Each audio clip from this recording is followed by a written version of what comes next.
শামীম ও বটগাছের কান্না চূড়ান্ত সংস্করণ। তখনকার দিনে আজকের মতো মোবাইল ফোন ছিল না, ছিল কেবল চিঠিপত্র। শামীম নামের এক যুবক শহরে টাকা উপার্জনের জন্য কাজ করত। তার ছোট এক চাচাতো ভাই ছিল, যার নাম ছিল সানি।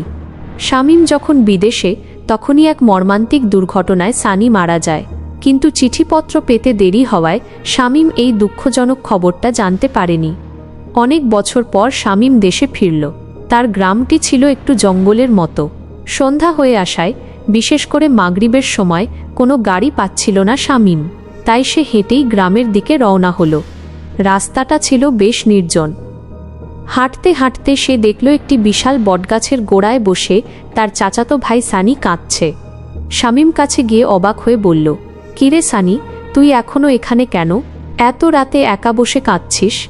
সানি চোখ মুছতে মুছতে উত্তর দিল, আব্বু আমাকে বাজারে নিয়ে যায় নাই, তার জন্য আমি কাঁদছি।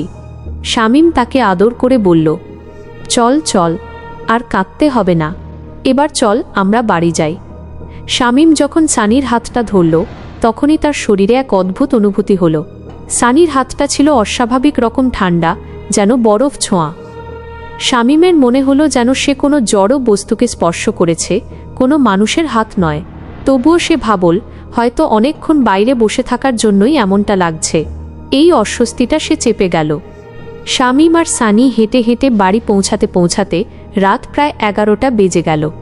শামীম তখন সানিকে বলল, তুই ঘরে যা, আমি হাত মুখ ধুয়ে আসছি। শামীম ঘরে প্রবেশ করে তার মাকে দেখে বলল, মা, সানি বাইরে বসে কাঁদছিল, আমি ওকে সঙ্গে করে নিয়ে এসেছি। এই কথা শুনে শামীমের মা যেন আকাশ থেকে পড়লেন। চোখ কপালে তুলে চিৎকার করে বললেন, বাবা, তুই কি বলছিস? আমাদের সানি তো সেই কবে মারা গেছে।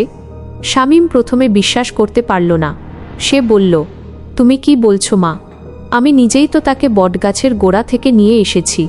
চলো ঘরে গিয়ে দেখি। তারা দুজন দ্রুত ঘরের দিকে এগিয়ে গেল, কিন্তু গিয়ে দেখে ঘরে সানি নেই, কোথাও কেউ নেই। শুধু একটি ঠান্ডা বাতাসের স্রোত ঘর থেকে বেরিয়ে গেল, যা শামীমের হাতে লাগা সেই বরফ শীতল স্পর্শের স্মৃতি মনে করিয়ে দিল। শামীম বুঝতে পারল সে কাকে সঙ্গে করে নিয়ে এসেছিল।